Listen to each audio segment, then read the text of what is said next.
Et ce soir, on va parler de nature fluide, principalement, avec Lamia, bonsoir, Lamia Msali. Et Sam Lali. Oula. Ça arrive souvent, pas de souci. De Sea Shepherd France, pour nous parler à la fois de tous ces engagements pour défendre principalement les océans. C'est la première fois qu'on reçoit Sea Shepherd dans l'émission, et je trouve que quand même, eux, ça fait quand même quelque chose comme 37 ans qu'ils sont en train de courir les mers pour les défendre. Eh bien, on a mis du temps, hein. Bon, bienvenue Lamia. Merci beaucoup. Bon alors pardon, c'était juste un point d'exclamation comme ça pour commencer l'émission, parce qu'en fait je suis enchantée de les recevoir. Eh ben, vas-y. Tu as la parole, Agnès. Sea Shepherd, ça veut dire le berger des mers. C'est tout un programme, hein. Oui, c'est le berger de la mer, donc la protection des troupeaux marins, on va dire, puisque c'est parti de cette volonté du capitaine Paul Watson, donc en 1977, de protéger la vie marine dans son ensemble. Donc au départ, c'était surtout les bébés phoques, donc un combat emblématique qu'il avait commencé quand il était encore au sein de Greenpeace. Et puis ensuite, une des campagnes principales, ou pour lesquelles en tout cas Sea Shepherd est le plus connu, c'est la défense des baleines. C'est vrai que, moi je pense en tout cas que si on n'est pas capable aujourd'hui en 2015 de sauver des animaux qui sont aussi charismatiques et avec un tel capital sympathique, les baleines, on aura du mal à sauver quoi que ce soit d'autre dans l'océan. Donc c'est aussi pour ça que c'est important. Mais par contre, l'émission de Sea Shepherd ne s'arrête pas là, puisqu'on a des campagnes de protection d'animaux bien moins sexy, entre guillemets, comme les concombres de mer. Cela dit, les dauphins, c'est aussi sexy, hein. Les dauphins ont aussi un gros capital sympathie, et malheureusement, ils sont encore chassés, donc notamment au Japon, aux îles Salomon, et ici en Europe, aux îles Féroé. Donc le plus grand massacre de mammifères marins aux îles Féroé, donc qui est un archipel qui est rattaché au Danemark. Et c'est une campagne sur laquelle Sea Shepherd est investi depuis très longtemps, et dans laquelle moi je m'investis personnellement depuis 2010. Donc c'est une mission qui me tient particulièrement à cœur. Mais alors comment, en fait, l'océan dans son ensemble est quand même en danger assez grave depuis un bon moment. Comment est-ce que vous choisissez finalement vos sujets de campagne, vos d'animaux, quoi? Parce que, à mon avis, vous avez que l'embarras du choix. Alors c'est vrai qu'on est encore, même si l'organisation a énormément grandi sur les quelques dernières années. Moi j'ai rejoint Sea Shepherd il y a 10 ans, c'était un autre monde, hein. On avait un seul bateau qui avait 50 ans d'âge, le Farley Mowat, qui était un vieux bateau de pêche. On avait énormément de mal à collecter les fonds pour faire ne serait-ce qu'une campagne annuelle, donc la campagne antarctique notamment. Et encore avant ça, le bateau passait des mois à quai, le temps de collecter les fonds pour avoir suffisamment de carburant. Aujourd'hui, on a pas mal grandi, notamment grâce à l'émission de télé Well Wars, Justicier des mers en français, qui a permis de booster la notoriété de l'organisation et de faire connaître les actions, et donc de mobiliser davantage de soutien et de donateurs. Donc aujourd'hui, on a une flotte de 9 bateaux, si on compte celui qui est en cours de construction. Mais on reste quand même dans un contexte où on est toujours dans ce que j'appelle moi du sacrifice de mission, parce que on est toujours dans le renoncement quand même de ci, de là, de certains enjeux auxquels on aimerait pouvoir... C'est-à-dire que vous êtes obligé de faire des choix. Ah ouais. On est obligé de faire des choix parce que l'océan, c'est 70% de la planète. Il y a à faire absolument partout. Et malheureusement, effectivement, on a une flotte qui est importante, mais qui reste limitée. Et puis surtout, c'est pas parce qu'on a beaucoup de bateaux qu'on peut forcément les faire fonctionner à plein régime 365 jours par an. Les bateaux, c'est énormément d'entretien. Il y a des temps de off. Et il y a énormément d'investissements en termes de maintenance. Donc c'est vrai qu'une fois qu'on a acquis le bateau, après il faut pouvoir le maintenir à flot. Et donc voilà, on fait beaucoup plus de missions qu'avant, puisqu'on arrive à faire à peu près en moyenne, je dirais 3 ou 4 missions internationales, et une quinzaine de missions nationales, grosso modo. Donc on est quand même très loin de la seule et unique mission annuelle qu'on faisait il y a 10 ans. Oui, mais vous faites des choix quand même, c'est bien obligé, quoi. Oui, on fait des choix. Disons que si on avait, on est une sorte de marine, hein, comme le dit le capitaine Watson, mais on est une marine sans les moyens d'une marine nationale. Et pourtant, bon, quand même, quand on voit, en fonction des moyens dont nous on dispose et de ceux d'une marine lambda, une marine officielle.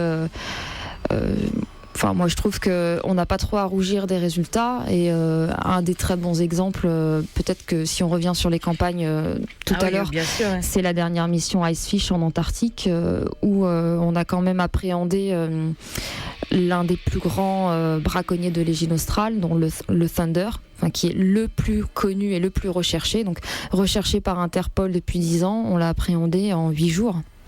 Et on l'a traqué pendant 110 jours, jusqu'à ce que le capitaine s'aborde lui-même son propre bateau parce qu'il n'avait pas d'échappatoire.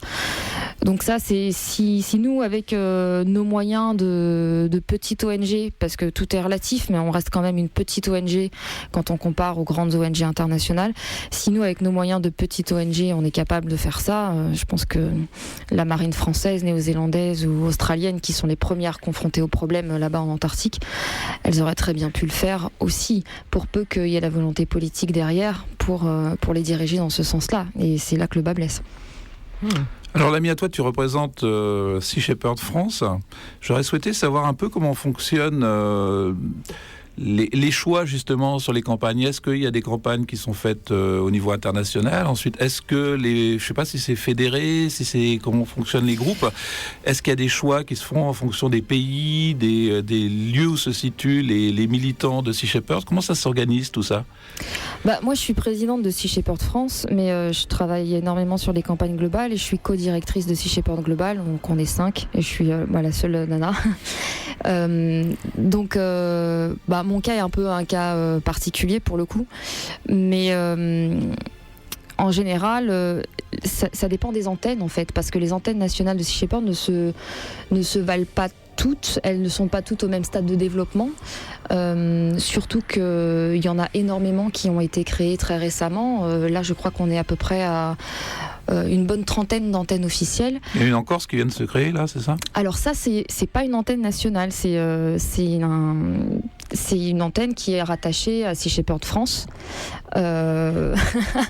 Locale donc. Oui, voilà, c'est une antenne locale, même si les indépendantistes corses aimeraient peut-être que ce soit autrement, on verra plus tard, mais en tout cas, c'est un des 15 groupes locaux, 16 maintenant, des 16 groupes locaux de Sea Shepherd France.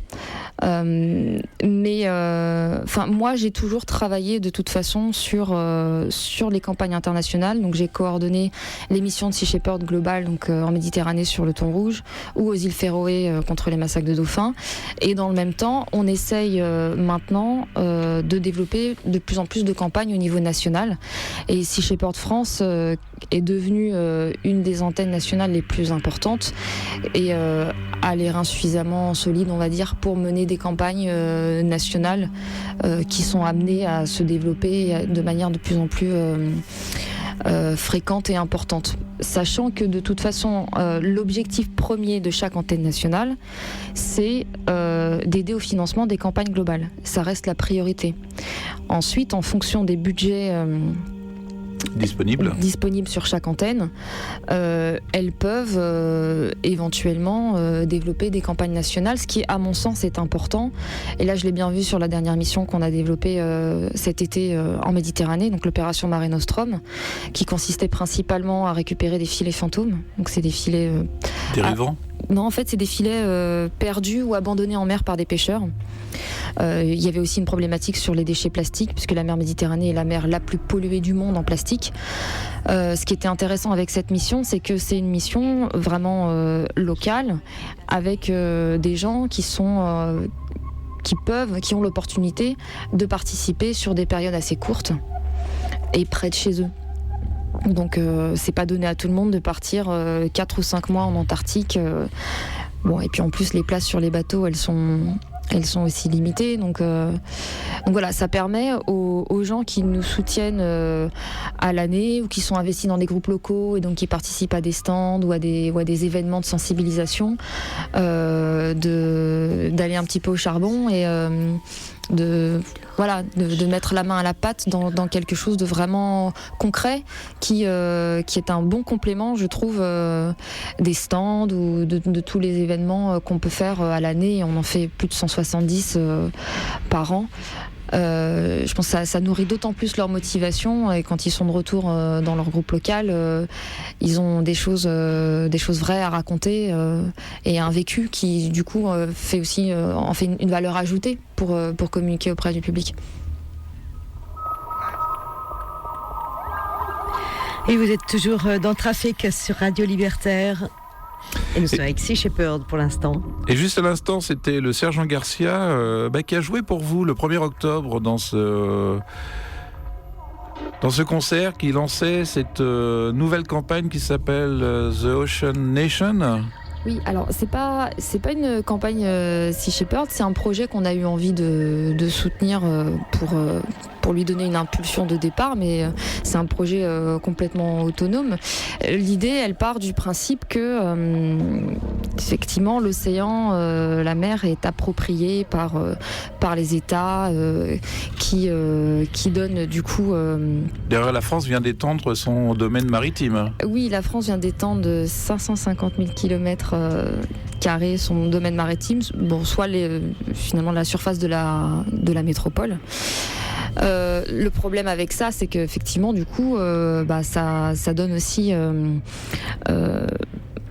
ce problème de propriété, d'exploitation, de licence d'exploitation à des compagnies pétrolières et l'appropriation finalement de quelque chose qui devrait rester de l'ordre du commun.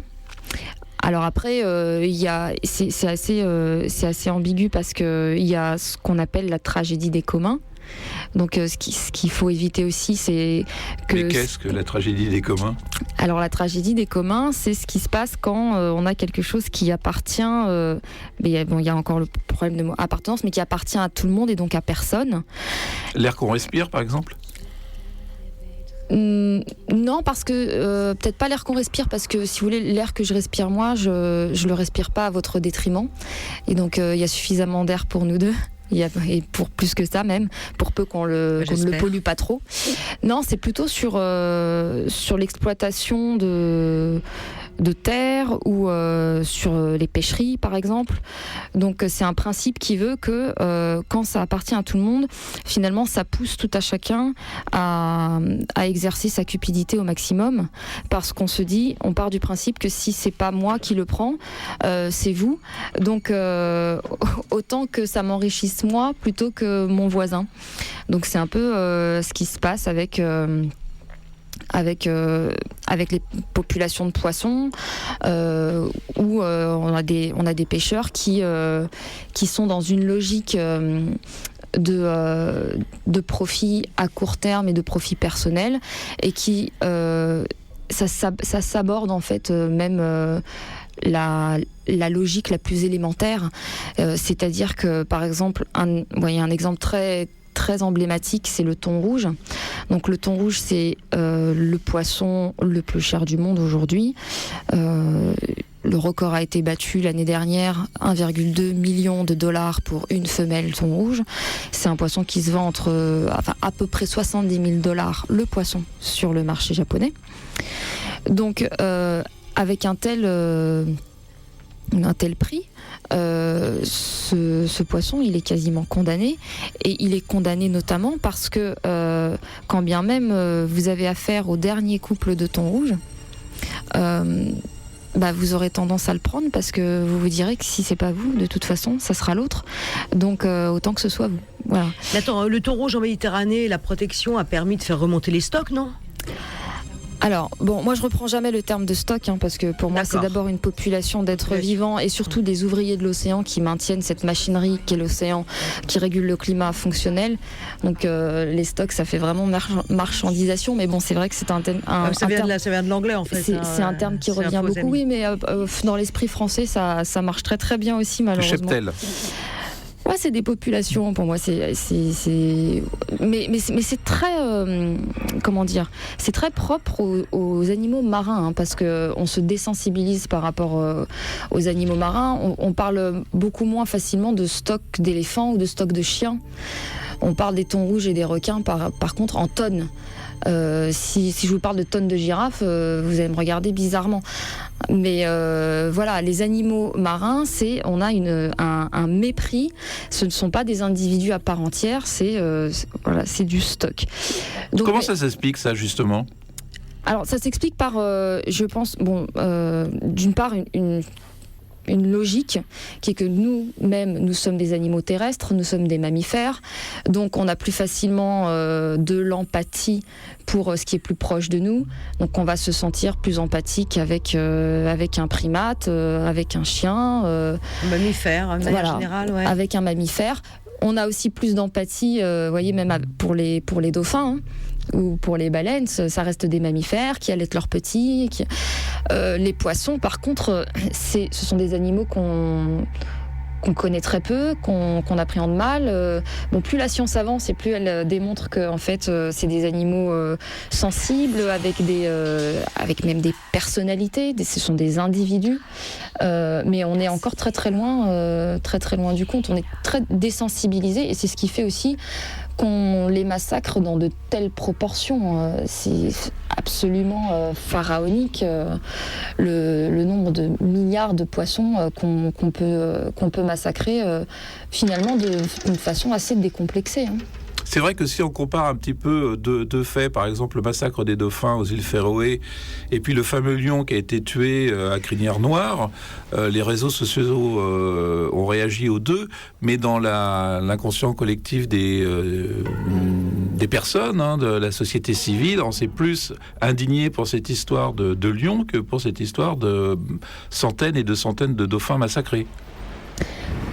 Alors, oui. Après, c'est vrai que, les dauphins, pour le coup, je pense que c'est un exemple.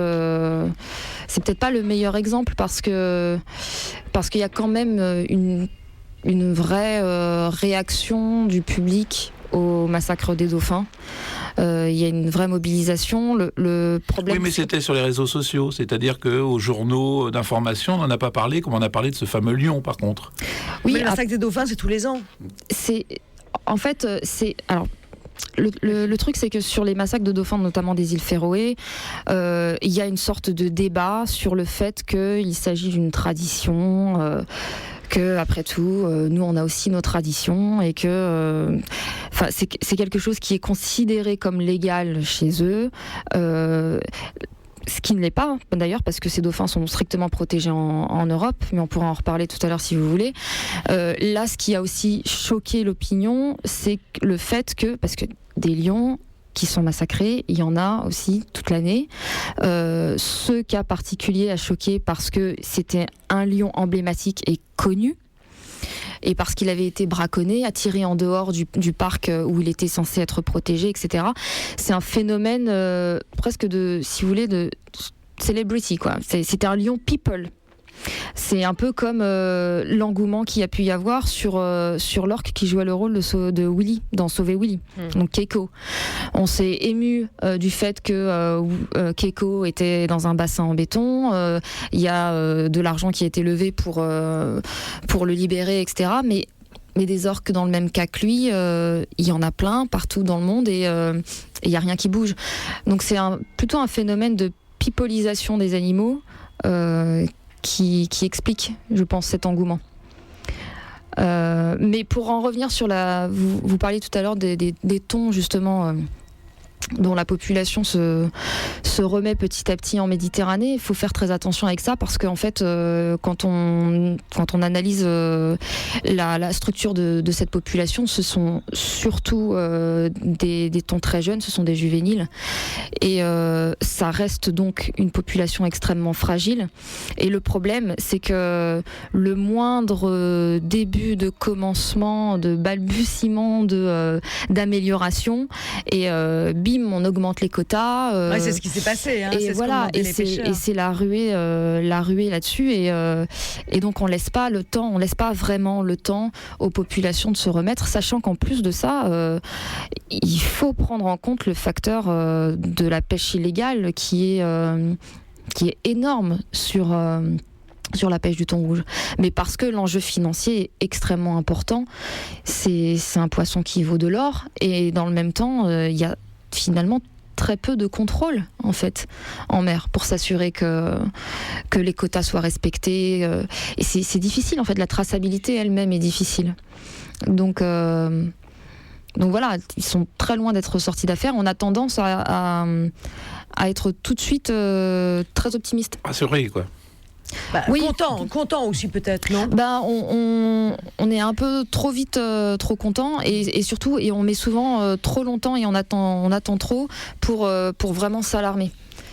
Donc voilà, moi je pense qu'une espèce comme le thon rouge qui atteint les prix démentiels que sont ceux sur le marché, il faut vraiment être hyper vigilant, et c'est pas du tout le cas. Donc et on a affaire, dans le cas du thon rouge, à ce qu'on appelle nous au sein de Sea Shepherd la spéculation sur l'extinction. C'est-à-dire que même si l'espèce est en train de disparaître, est en train de s'effondrer, elle continue à être exploitée parce que la logique n'est pas de la conserver. On n'est pas dans une logique de pêche générationnelle, de perpétuation de la pêche. Là, on n'a pas affaire à des pêcheurs qui sont pêcheurs de père en fils, et on a affaire à des businessmen.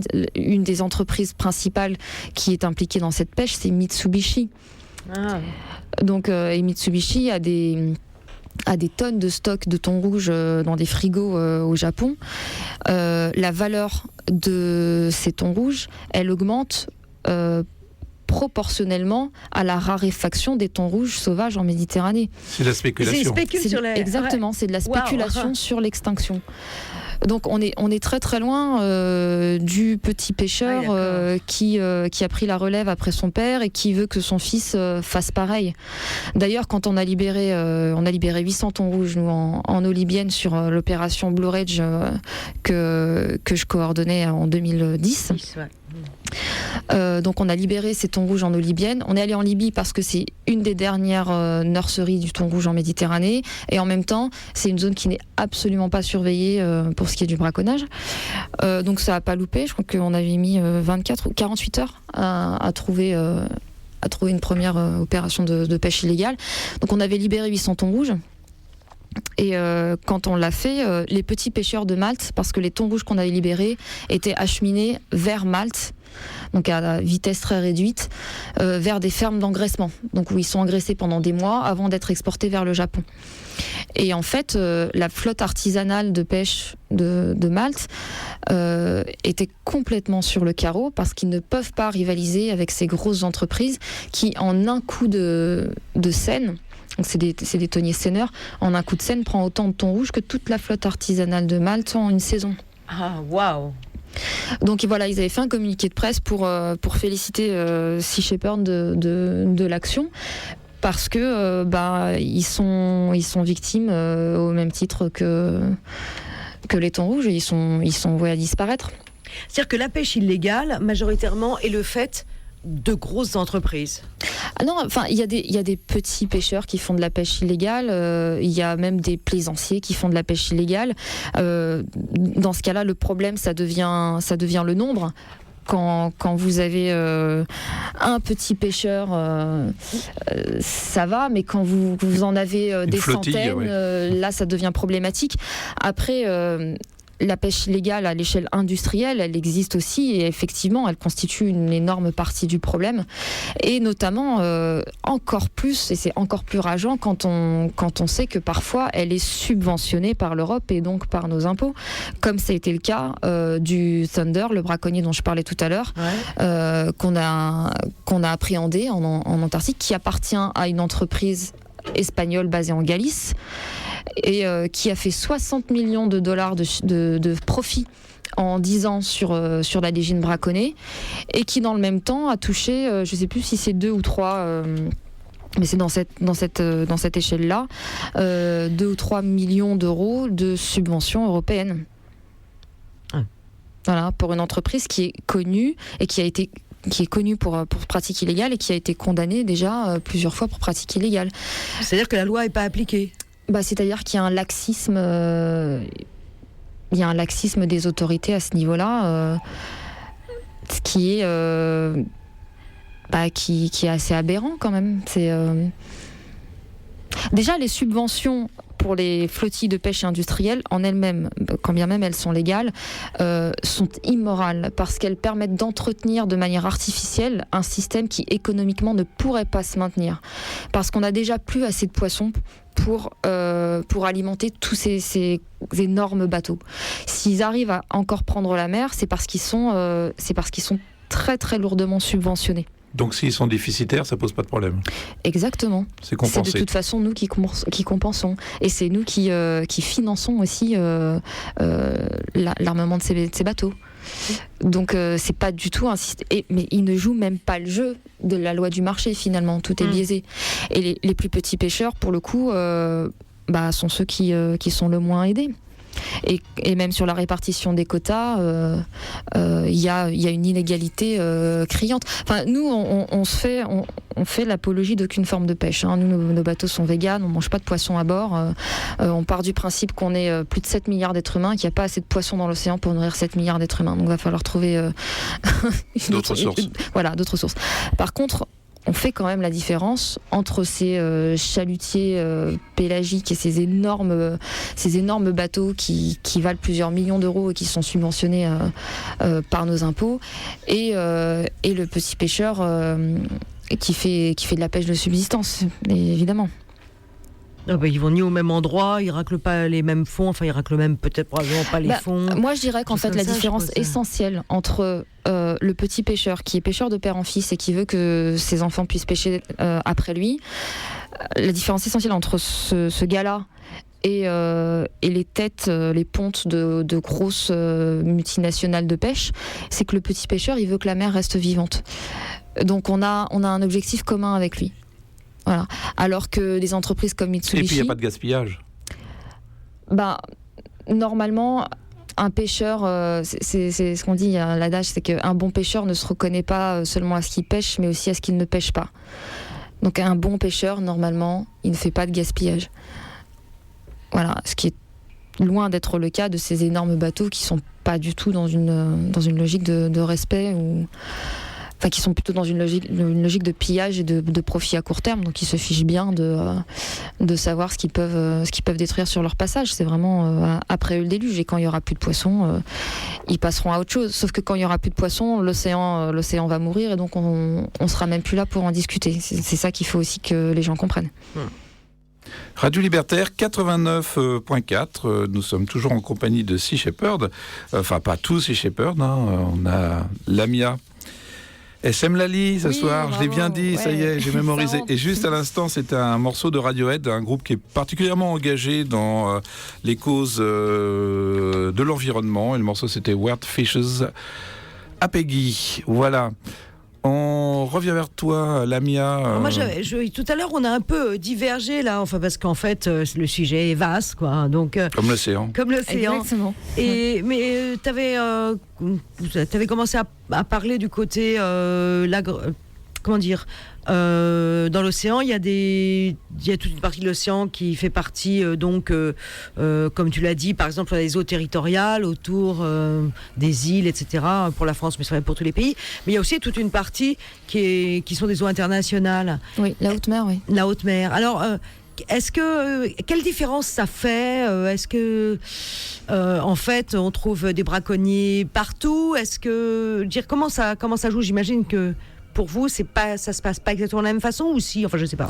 Non, c'est très différent. En fait, la haute mer aujourd'hui, il y a un vide énorme en matière de législation. Ça reste une zone de non-droit et il n'y a pas de police internationale des mers qui est chargée de faire respecter la loi en haute mer. Dans les zones territoriales, on est censé avoir des gardes-côtes, une marine qui s'applique à faire respecter la loi. Malheureusement, souvent, la protection de la biodiversité ou la lutte contre la pêche illégale ne sont pas en tête des priorités des différentes marines. Et c'est aussi là que le bas blesse. Donc un pays comme la France qui a 11 millions de kilomètres carrés, plus les 550 000 récemment ajoutés. Deuxième domaine maritime au monde. Tout à fait, oui, après les États-Unis. C'est une surface démentielle à surveiller. Donc voilà, si on veut être efficace là-dessus, il faut vraiment y mettre les moyens. Et je pense que pour ce qui est de la marine, parce qu'en plus on a fait une petite conférence récemment au Sénat, notamment avec le chef d'état-major de la marine française, donc qui exprimait aussi sa volonté, la volonté de la marine de s'investir davantage dans la protection de la vie marine en territoire français. Alors lui, il parlait de ressources halieutiques, mais voilà, pour moi, c'est d'abord et avant tout la vie marine. Mais il faut que le politique derrière donne les moyens. Exactement, parce que décide et c'est le politique qui décide. Et le politique, il décide en fonction de je pense de ses électeurs aussi, parce qu'un homme politique, ça a des visées électoralistes et je pense que là, l'opinion publique a un rôle très important à jouer. Le jour où ils entendront le message comme quoi c'est important pour les votants que ces problèmes-là soient pris au sérieux, ce jour-là, sans doute qu'ils mettront les mesures suffisantes, parce que s'ils veulent être élus, c'est ce qu'il faudra. Mais pour l'instant, on n'y est pas. Pour l'instant, c'est surtout les multinationales qui dirigent bien plus que l'opinion publique. Même si ça fait un peu, c'est presque galvaudé de dire ça aujourd'hui. Malheureusement, c'est la vérité. C'est ce qui s'est passé au Sénégal, où normalement vous aviez commencé à travailler au moment où il y a eu Ali Haïdar qui était ministre de l'Environnement. Vous avez travaillé avec le... c'est marrant que vous parliez de ça, parce qu'il m'a appelé tout à l'heure, justement. Il est en France en ce moment. Il était à une réunion d'Interpol cette semaine. Peut-être qu'il écoute. Peut-être. Je dois le voir vendredi matin, justement, pour discuter un peu de tout ça. Et c'est vrai que ça a été une expérience très frustrante, mais en même temps intéressante, parce que pour la première fois, on avait, en tant que ministre de la Pêche, quelqu'un d'engagé, avec des convictions réelles, un écologiste qui avait fait ses preuves. Moi j'en revenais pas quand il m'a dit qu'il était passé ministre. C'était incroyable. Et donc oui, clairement c'est lui qui a permis à Sea Shepherd d'arriver au Sénégal, d'avoir le mandat présidentiel pour aider donc à lutter contre la pêche illégale en eau sénégalaise. Et la pêche illégale principalement d'ailleurs de bateaux étrangers. Et donc on avait tous les petits pêcheurs qui étaient derrière nous, qui étaient très contents qu'on soit là, parce que même sont forcément lésés par tous ces gros bateaux industriels qui viennent, qui payent des pots de vin finalement et qui s'en vont avec pour le coup la ressource du pays. Donc voilà, le problème, c'est qu'on a été confronté à la corruption de la marine sénégalaise, très clairement, qui ne nous a pas laissé patrouiller. Enfin, on a pu faire 2 patrouilles et on était surveillés comme si c'était nous les braconniers. Et nous, on nous l'a dit très clairement. Je regrette de ne pas avoir eu le réflexe d'enregistrer ça, mais on nous a dit très clairement qu'on marchait sur les plates-bandes de gens qui étaient très haut placés et que tout le monde tout le monde dans la marine et au niveau du gouvernement sénégalais n'avait pas intérêt à ce que la pêche illégale au Sénégal s'arrête. Parce qu'on a affaire à des gens qui sont corrompus, qui vendent leur pays et qui affament leur peuple pour s'en mettre plein les poches. Et donc c'est compliqué de travailler dans ces conditions-là parce qu'en fait on est obligé de composer avec eux puisque s'ils ne nous autorisent pas à patrouiller, on ne peut pas le faire. Et d'ailleurs, nous on a sauté et Haïdar a sauté, Il a sauté tout de suite après. juste après, oui.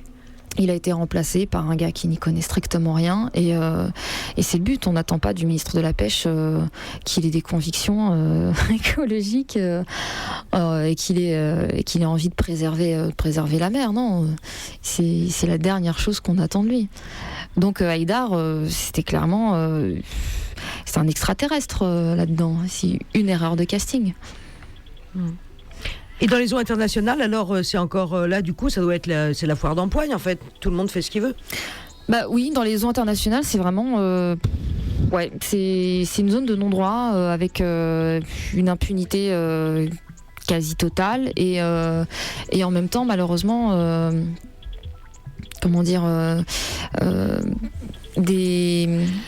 une richesse qui attise la cupidité du plus grand nombre et donc vous avez à la fois beaucoup d'argent à vous faire et en même temps très peu de surveillance et pas de sanctions. Ouais. Donc voilà, vous avez un cocktail pour un pillage en règle. Alors justement, avec vos 9 bateaux, comment vous faites ?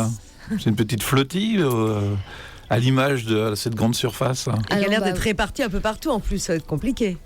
Oui, alors c'est vrai qu'on a été très longtemps mobilisés dans l'hémisphère sud, donc pour la campagne anti-chasse à la baleine. Maintenant, on a 2 bateaux qui sont 3 même, le Sam Simon, le Bob Barker et le Brigitte Bardot qui sont en Europe. Donc on verra les campagnes qu'on va pouvoir faire ici. Le bateau qui est en construction, il est pour l'instant en Turquie, mais c'est un bateau qui sera principalement mobilisé en Antarctique. Voilà, on a le Steve Irwin qui est aussi qui est toujours en Australie. On a les 2 garde-côtes américains qu'on a achetés récemment qui sont pour l'instant en train d'être préparés à Key West en Floride. Et le Martin Sheen qui est un voilier qui lui part en mission en mer de Cortez. Il est en mission actuellement d'ailleurs en mer de Cortez pour les vaquitas, donc les petits dauphins. Et en même temps, il fait aussi une étude sur la pollution plastique en mer de Cortez. Alors Lamia, tu disais tout à l'heure que en fait, ce qui pouvait influer sur changer tout ça, c'était de travailler sur l'opinion publique, les électeurs, les citoyens. Et moi, ce qui m'intéresse, c'est le choix que vous avez fait, que Sea Shepherd a fait dès le départ, justement pour marquer cette opinion publique, pour la faire réagir, c'est l'action directe. C'est un mot qui nous fait très plaisir à Radio Libertaire. Hein. Les anarchistes ont toujours aimé l'action directe parce que c'est finalement la seule qui paye.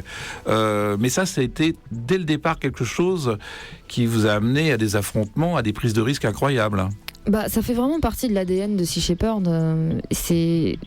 L'ONG n'a pas été fondée par Paul Watson dans un esprit de protestation, mais vraiment d'intervention, avec pour objectif de pallier justement au manque d'action des États qui sont censés préserver ce patrimoine mondial qui ne leur appartient pas, qui nous appartient à tous et qui ne sont pas à la mesure des enjeux. Donc à un moment donné, la question qui se pose, c'est qu'est-ce qu'on fait ? Est-ce que finalement on se contente de protester et on signe des pétitions ? Ou est-ce qu'on passe à l'action ?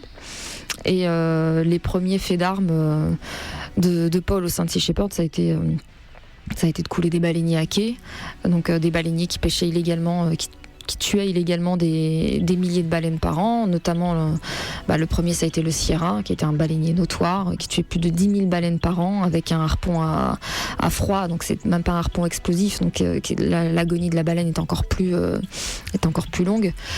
Voilà, c'était un baleinier qui était devenu la bête noire du mouvement écologiste, mais qui continuait à prendre la mer et à quitter les ports et à tuer des baleines sous pavillon pirate sans finalement que rien ne bouge. Donc à un moment donné, une action très simple, très concrète, très efficace, ça a été de l'envoyer par le fond, au fond du port, et avec personne à bord. C'est un bateau tous les bateaux qui ont été coulés, donc d'une part, on s'assurait qu'il y avait personne à bord, et c'est des bateaux ils étaient coulés à quai, donc renfloués. Donc il n'y a jamais eu de problème de marée noire, comme ce qu'on a pu entendre de ci, de là. Mais par contre, une fois qu'ils ont passé la nuit dans de l'eau de mer, c'est fini. Ils n'ont plus jamais repris la mer. Ah. C'est terminé. Et puis ça a eu aussi l'intérêt d'obliger du coup les autres bateaux baleiniers à prendre une assurance de guerre pour se prémunir de ce genre d'action. Et c'est une assurance qui est 3000 fois supérieure à l'assurance classique. Donc déjà, c'est assez démotivant quand l'argent est votre principale motivation. Ouais. Et puis il y a aussi l'intervention directe sur des bateaux en cours de pêche. C'est pas seulement au port. Oui, bien sûr. Alors après, il y a des actions en mer. Non, au port, c'est quand il y a eu vraiment quand on a envoyé les bateaux par le fond. Donc c'est quelque chose qu'on n'a jamais fait en mer, sauf le Thunder, mais il s'est envoyé lui-même par le fond sur la dernière mission. Donc c'est le capitaine qui a auto-sabordé son bateau pour détruire l'épreuve. Donc on a récupéré l'équipage à bord de notre bateau. Mais sinon, oui, il y a des interventions en mer sur des opérations de pêche illégales, donc récupération de filets dérivants, de lignes de pêche illégales. Un des 2 mandats d'arrêt d'ailleurs qui court sur Paul Watson, c'est parce que justement il a interrompu une opération de pêche illégale aux ailerons de requin en eau guatémaltèque. Et puis sinon, alors ça c'est pour l'action directe, qui est intéressante, je pense, parce que concrètement, ça sauve des vies et c'est des actions vraiment dont le résultat est immédiat. Comme ce qu'on peut faire aussi aux îles Féroé, quand on rabattait les dauphins, qu'on les éloignait des criques. Ouais. Voilà, c'est moins spectaculaire parce que c'est pas de la bataille navale, mais on a sorti des dizaines et des dizaines de groupes de dauphins avant qu'ils puissent se faire massacrer. Donc c'est du concret. Ou les thons rouges qui ont été libérés. Donc là, on coupe les filets. Mais il y a aussi beaucoup et de plus en plus, parce que Sea Shepherd est plus connu, un vrai travail de sensibilisation et de rôle d'alerte qui fait que parce que les actions coup de poing ont un impact médiatique, du coup le discours qui est calé derrière est plus entendu en fait. Et il y a un vrai discours, il y a une vraie réflexion derrière. C'est pas du tout juste de l'action décérébrée. Mais je pense que ça, les gens qui connaissent Sea Shepherd un tant soit peu. Alors justement, toi, tu es dans Sea Shepherd depuis 2010, mais Sea Shepherd depuis 2005. 2005, pardon. Donc depuis 10 ans.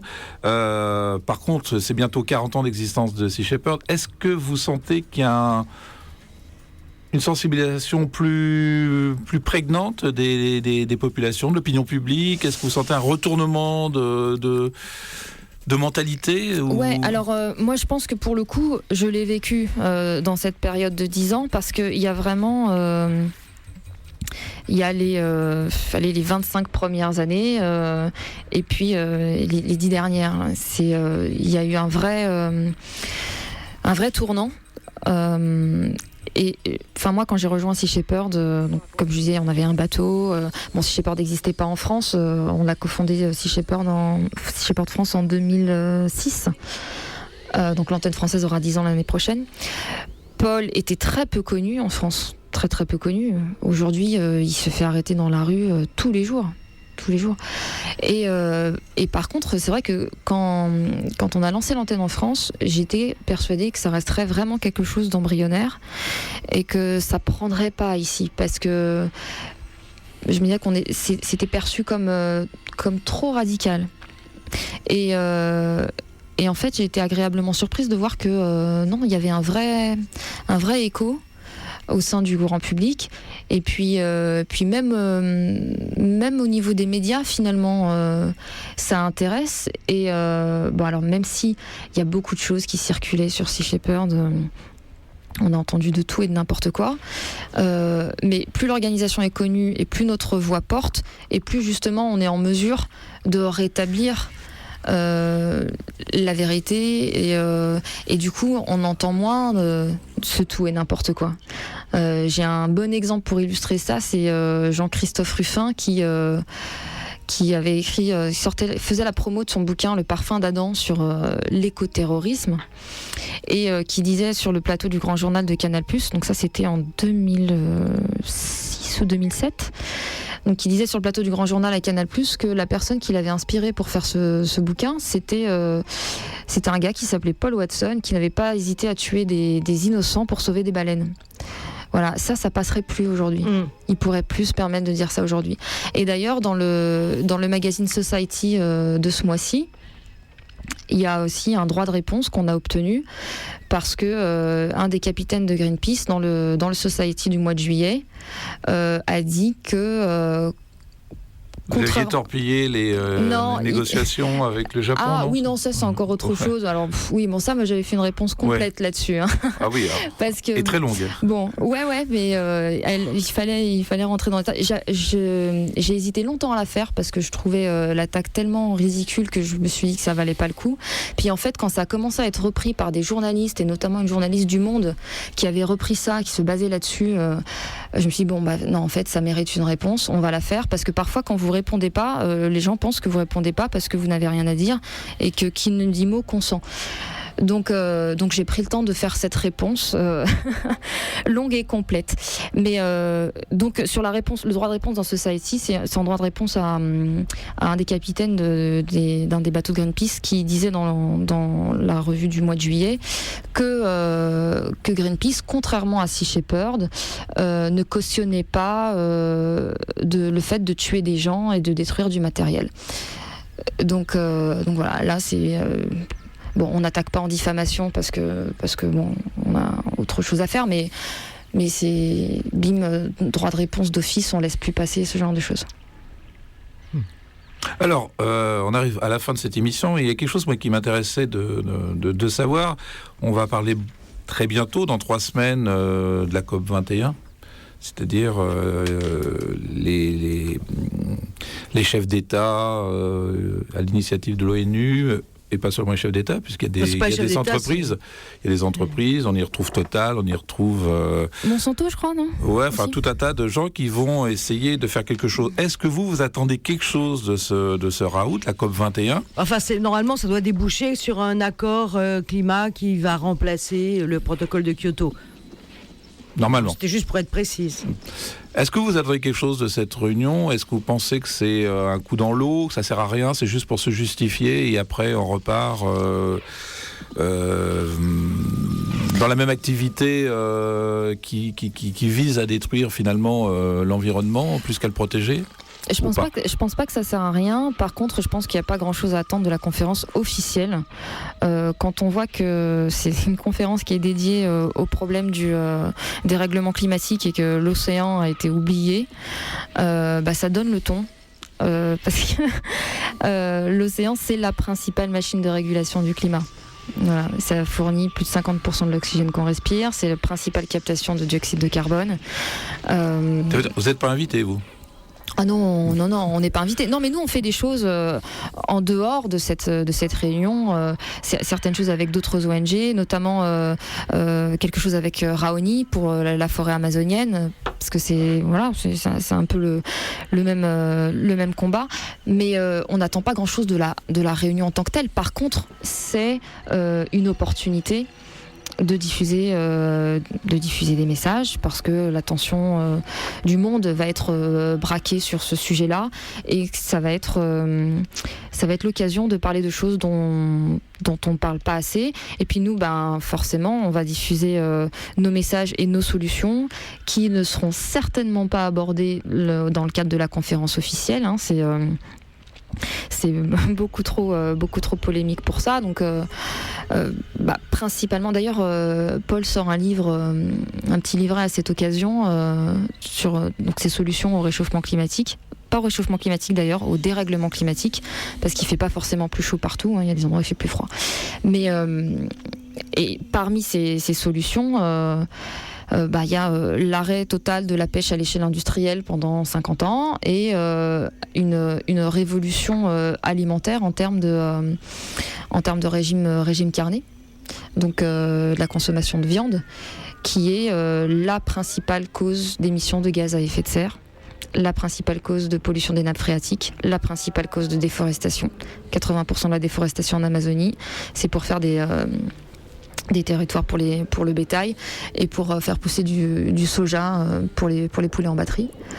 L'industrie de la viande, c'est la principale cause de gaspillage d'eau potable. Il faut 13 000 litres d'eau pour faire un kilo de viande. Donc voilà, il y a une façon très simple d'enrayer le dérèglement climatique, c'est de s'orienter vers un régime végétarien. De toute façon, c'est quelque chose auquel on va être contraint et forcé à un moment donné, parce que 7 milliards d'êtres humains qui mangent de la viande et du poisson, en plus dans les quantités dans lesquelles nous les consommons, ça n'est juste pas possible.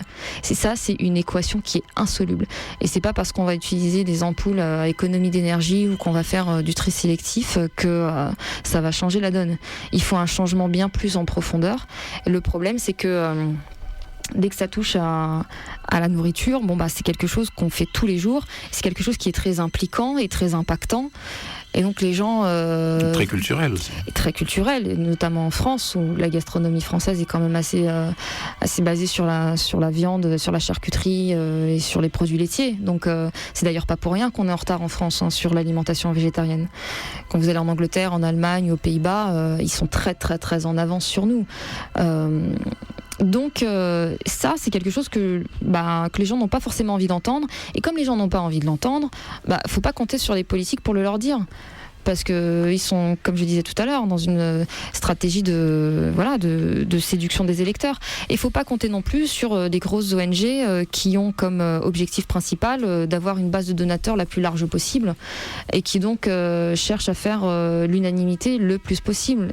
Et donc surtout ne pas froisser un potentiel donateur en lui disant attention, peut-être qu'il va falloir sérieusement réfléchir à ce que tu mets dans ton assiette et à ce que tu n'y mets pas. Il y a un truc qui est très simple, c'est qu'un végétarien qui roule en 4x4 pollue beaucoup moins qu'un omnivore qui roule à vélo. Voilà.